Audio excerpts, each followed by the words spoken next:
What the fuck is up, everyone? Prison Miller here. I know I've been gone away for quite a while. I've been really busy lately. When it came to a point where I didn't have time to make videos, so I've been really busy lately. So, in case you were wondering where I've been, so I've been wanting to make this video, like more like a discussion video called "Bands Should Not Be Releasing Too Many Singles Before Releasing a New Album." And it feels like recently a lot of bands have been doing that. Not all bands done that have been releasing albums lately. It's not just metal bands, like maybe like pop singers or mainly just singers, not just metal bands. I mean, and especially depends how many tracks there are. Like I think the maximum single that a band should have a maximum singles should release before an album would be 3. Like I think there should be like the maximum songs they could release for an album's release is 3. That's enough. No more than that. Because as you know recently, like let's say example, Lacuna Coil's new album, they released like 6 singles and I think the album has like 10 tracks, which basically you heard almost the entire album before the album's release. Like when I want to listen to the album, I want some, like, experience. It's like watching a movie, you know? You don't know what's going to happen, and releasing singles pretty much spoils it, you know? Now, there's maybe some exceptions I would make by releasing more than 3 singles before an album release. If you have, like, 20 tracks, not including interludes or anything like that, or if you're making a double album or something like that, I would make an exception for that. But if you have, like, 10, 11, or 12 tracks, and you're releasing, like, 5, 6, 7, or 8 singles, you pretty much heard more than half of this album. So, like, that's way too many singles. Like, I can understand why singles were made before an album's release. Like, they want to promote it. They want to let them know the fans are back and stuff like that. I understand that. But we can wait, okay?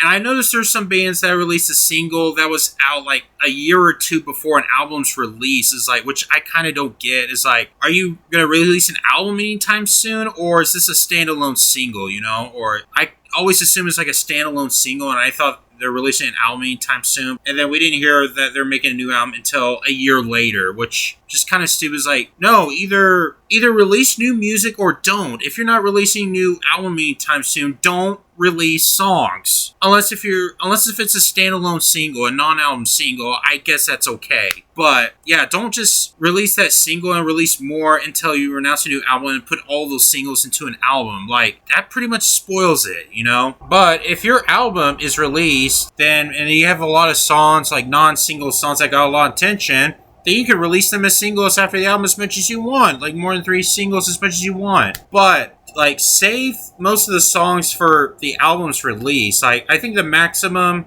singles that can be released before an album is 3.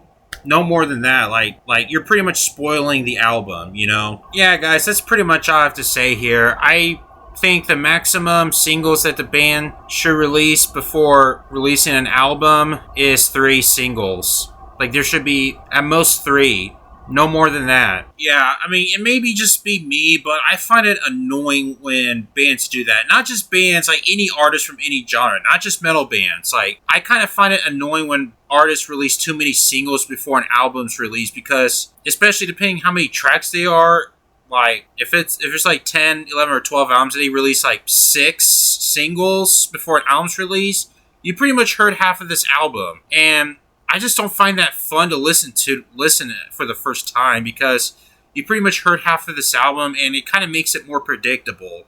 Like, listening to albums is no different than watching movies. So, like, you know, you don't know what's going to happen, what you're going to hear from the album. You know what I mean? It's just, I don't know if bands pick their favorite songs as singles. Like, no, that can wait. If your favorites, like, save it after the album's release, you know?